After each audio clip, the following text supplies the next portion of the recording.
The Arne Slot era is up and running. After a messy start at Portman Road, Liverpool eased to an opening day victory courtesy of second-half goals from Diogo Jota and Mohamed Salah. Tougher tests await, but this was a satisfactory start for Slot as he sets about ensuring Jurgen Klopp is not overly missed on Merseyside. These were the big talking points from Liverpool's opener. Alright, the Premier League is back. Let's get into some analysis then of Liverpool versus Ipswich Town. I think the most interesting game to start this weekend. This felt like the actual Premier League opener. We all watched Man United Fulham on Friday night. We were all bored. It wasn't very fun. Then we turn up. You've got a promoted side against one of the big dogs. It was an exciting prospect. Yeah, very much so. As you say, the first Saturday of the Premier League season, it had that buzz about it. And I think it was the perfect matchup.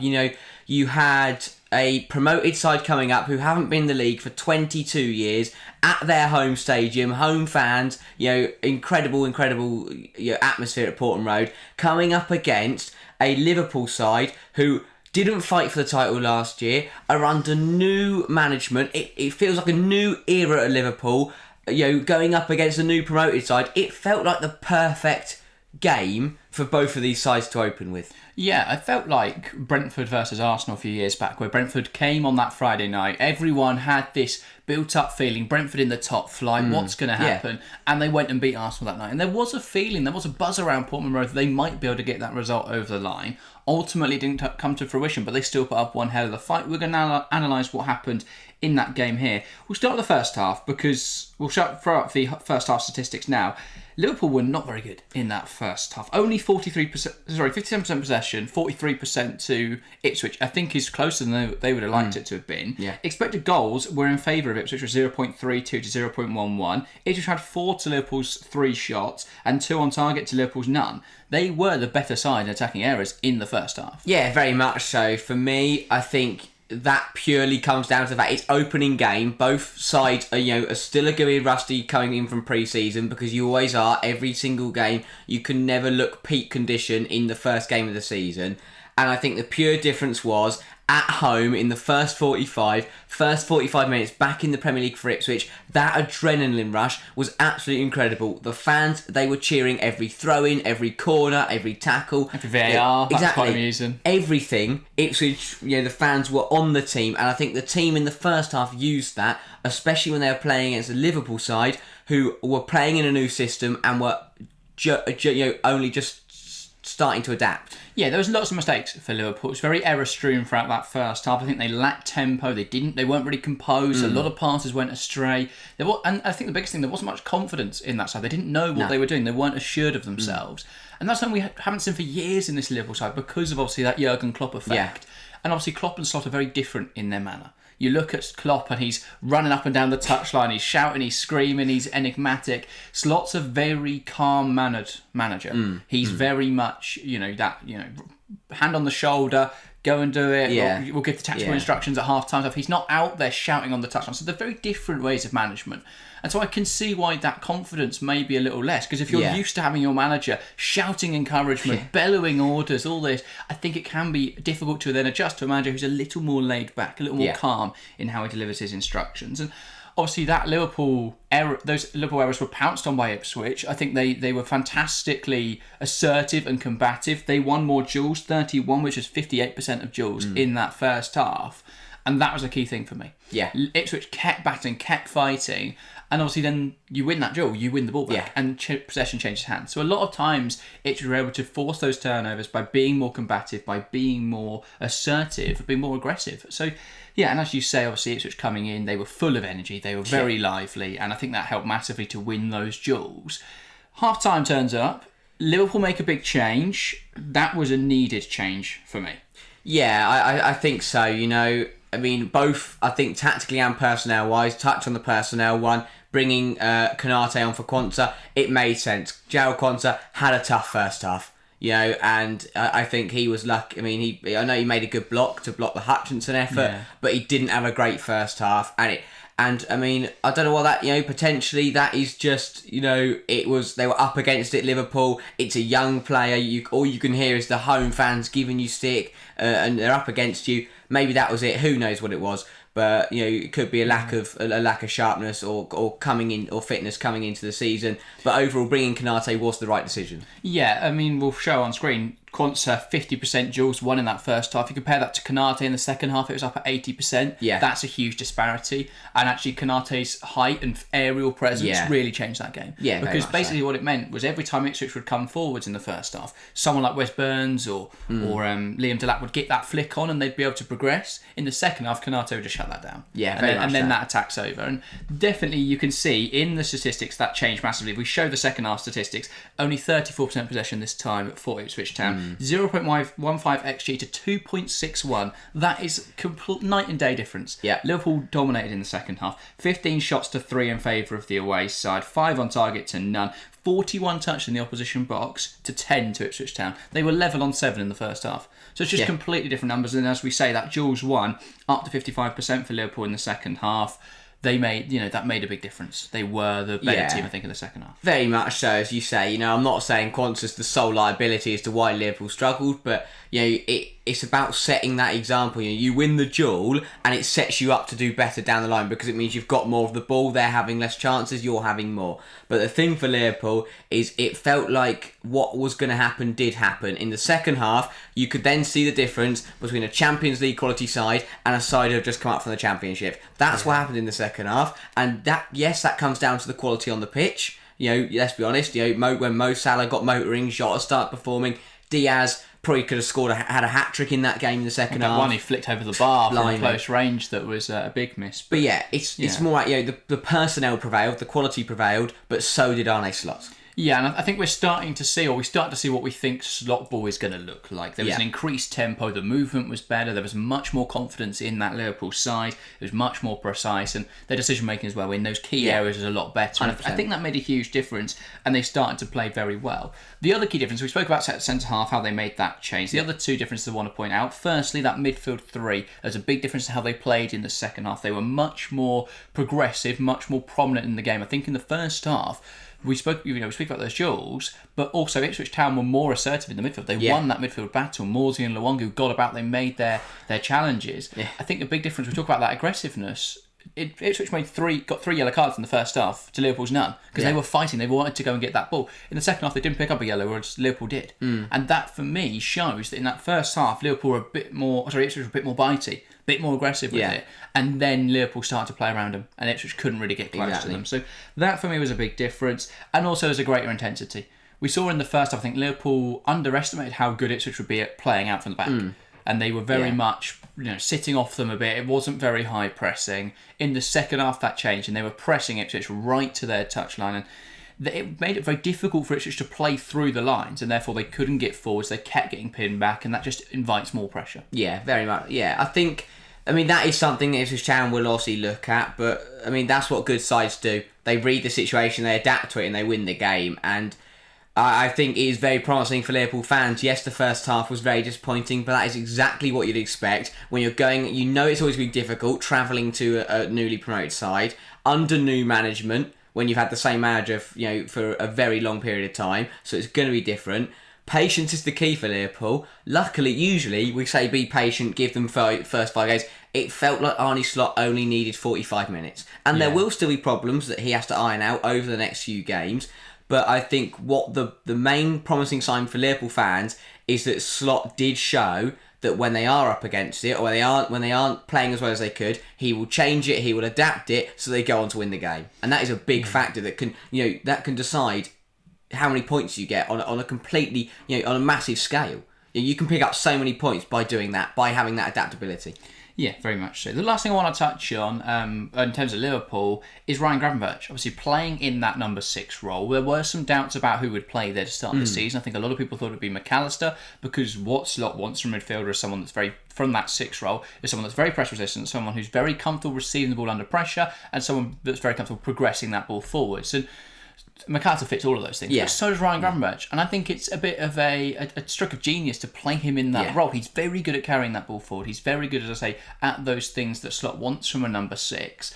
So I think it's a really nice move, and he played really well in that role. I think it's a decent stopgap. It's definitely not a perfect fit. It's not as good as Matt Survivor was in that role, and I'm sure he will keep looking. I know they were looking at Martin Zubimendi earlier this window. I think they'll keep looking at defensive midfield options. I wouldn't be surprised if Adam Wharton is someone they start to look at towards the end of the season when a deal might become viable.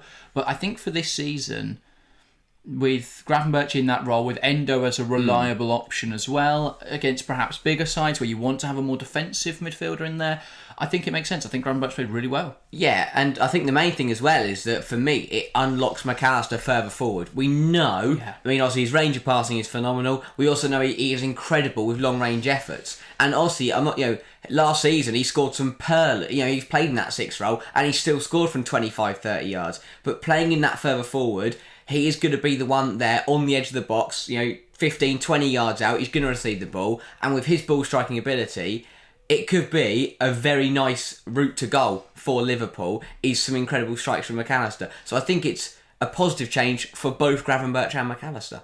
Yeah, definitely. I think Gravenberch is... We've seen him playing that 8 role for Liverpool before, and he's not really been able to have much of an impact on the game. From those 8s, you want players that will score goals. Yeah. I think in Mac Allister and in Szoboszlai, they fit that mould perfectly. 100%. Gravenberch isn't really a known goal scorer, but I think playing that 6 is really suited to his skill set. Yeah, very much so. Yeah, for Liverpool next up, it's a game at Anfield. They've got Brentford. I think that should be a game they're fairly comfortable in. We've not seen Brentford yet. That's we're recording on the Sunday morning, so they've still got to play Crystal Palace.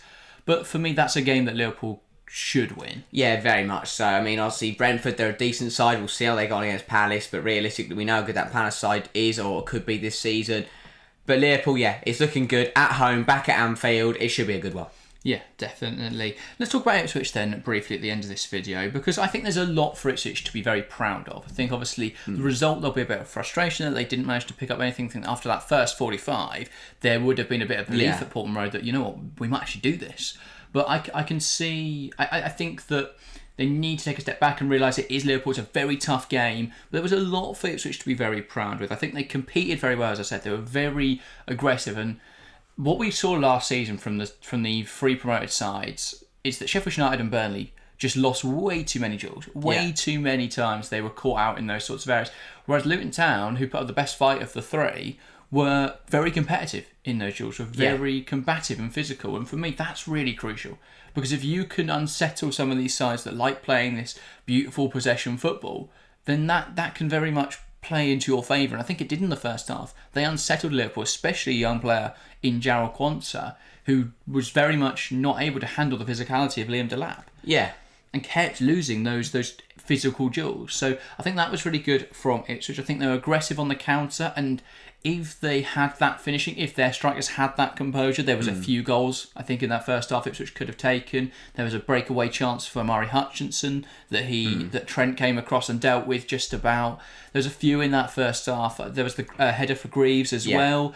There were chances for Ipswich. If they'd taken one of those, maybe it's a completely different story. Maybe we're sat here today going, what is the future of a Slot? They lost, but Ipswich didn't take their chances. Liverpool did. At the end of the day, quality prevailed. Slot changed up at half time, but I think there's a lot of positives to take away for Ipswich. Yeah, very much so. I think obviously Liverpool weren't at the races first half, and most of that is down to the fact new management and as we spoke about that. But some of it was also what Ipswich is doing. They, as you say, they unsettled Liverpool. They were onto Liverpool. We saw the big change. Morsey, Luongo were flying in, putting in good challenges.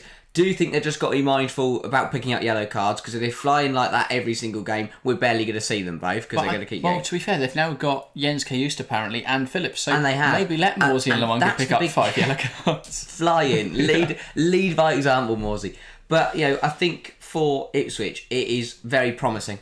And what they've shown is they've got the strength defensively.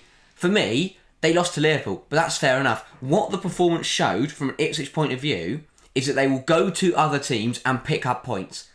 I look at this and you think you've got to add Calvin Phillips to the as an option in midfield. Sammy Smodics is coming in as well. I think Smodics gives them so much more transitional threat. I think Burns really struggled in attacking areas. He was able to put up a physical battle, and I know Ipswich fans love him, but I just don't think he's good enough for the Premier League ultimately. I think that Sammy Smodics is a player who can come in and offer a lot more transitional threat, someone who will score goals at this division, at this level. So I think that's a really nice move. I think Armando Broja, who they've been linked with, would be a really nice option. Him and Delap as your striking options rather than Ladapo. They brought in Al Hamadi, and that doesn't do anything. Yeah. But you want to have an option up there that you go, now we're bringing on Broja, or now we're bringing on Delap for the last 20 minutes to go and take a run at the game, rather than, now we're bringing on Ali Al Hamadi, and he's not done anything. Yeah, it's... For me, having those options coming off the bench would be big for Ipswich. And Wes Burns coming off the bench is a nice option, I think. Yeah, I mean, I think that's where the game gets away from Ipswich. And it will be a problem if they don't. Because, yes, obviously, Liverpool changed it up, but Ipswich's reaction is... And you know, Ipswich, I think, obviously, McKenna and Ipswich kind of, you know, Slot changed it and suddenly it was like, wow. But the second thing is that when they needed something in the game, they brought on those rotation, those fittest players. I know fans like Marcus Harness, but realistically, in the Premier League, is he good enough to play? To be that rotation winger? I don't think so. El Amadi, he wasn't great in the Championship, let alone the Premier League.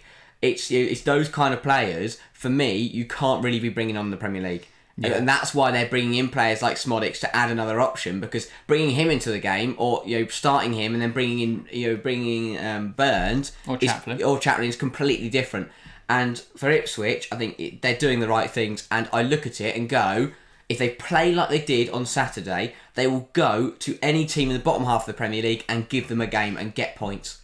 Yeah, I think my big fear was that once Liverpool scored, the floodgates seemed to open. And I think if that happens too often, they'll be on the end of a few drubbings this season. They can't afford, because their heads just seem to drop after that first goal. And I get it, it's Liverpool, but that's got to be improved. And they only lost 2-0 to be fair, but I think Liverpool could have had a whole host more goals in the Luis second Diaz half. was doing his best job to defend for Ipswich. But I think you're right, especially with Manchester City away coming up this weekend. I'm sure McKenna will address it in training, because they cannot afford to let the floodgates open after one, because that would be a massacre. And that would be a shame. That would be a big shame. But points are the thing that is important for Ipswich this season. I don't think they go to the Etihad and think, well, we're going to get something here. No, so ultimately, they'll be looking beyond that. Where are the fixtures they can go and get those points? When are they playing Southampton and Leicester and the likes? When have they got those big 6-pointers in the relegation battle? Liverpool City is the worst start possible. Yeah. And if they come away with only a -4, -5 goal difference, that's a really okay start. And 2 solid performances. And also, I think for Ipswich, they all found the way they played has kind of changed my opinion on how they're going to fare at the bottom, because realistically... I said they stay up. So you did say so. I said they go down because, obviously we haven't seen Leicester yet. They play on Monday. You guys wouldn't know. Yeah, Leicester's tonight. Leicester-Tottenham tonight. And Southampton, you can't judge because they still lost to a 10-man Newcastle side. So that is that's an interest. We can't I think they're down is how I judge it. But yeah, it's going to be interesting. But Ipswich, I think, can be very... obviously you're never going to be happy of losing 2-0 to anyone. But what fans saw from that game, it's very positive. To be honest, I think it's a positive game for both sides. When both sides look at the whole picture of the game, Liverpool fans can be very happy, and it looks positive. This Slot coming in and playing his way. For Ipswich, I think they're going to make a really good go in the Premier League. Yeah, definitely. Should be a good one then. Should be a good season. But that's everything we have for today. If you want to go and watch another video, there'll be one on screen now. But yeah, thank you guys for watching. Get involved in the comments below. Give us your thoughts on everything we've spoken about today. If you watch the game, I'm sure you'll have your own analysis and thoughts. So get involved in the comments below. But that's everything from us today. Thank you guys very, very much for watching. And we'll see you next time. See ya.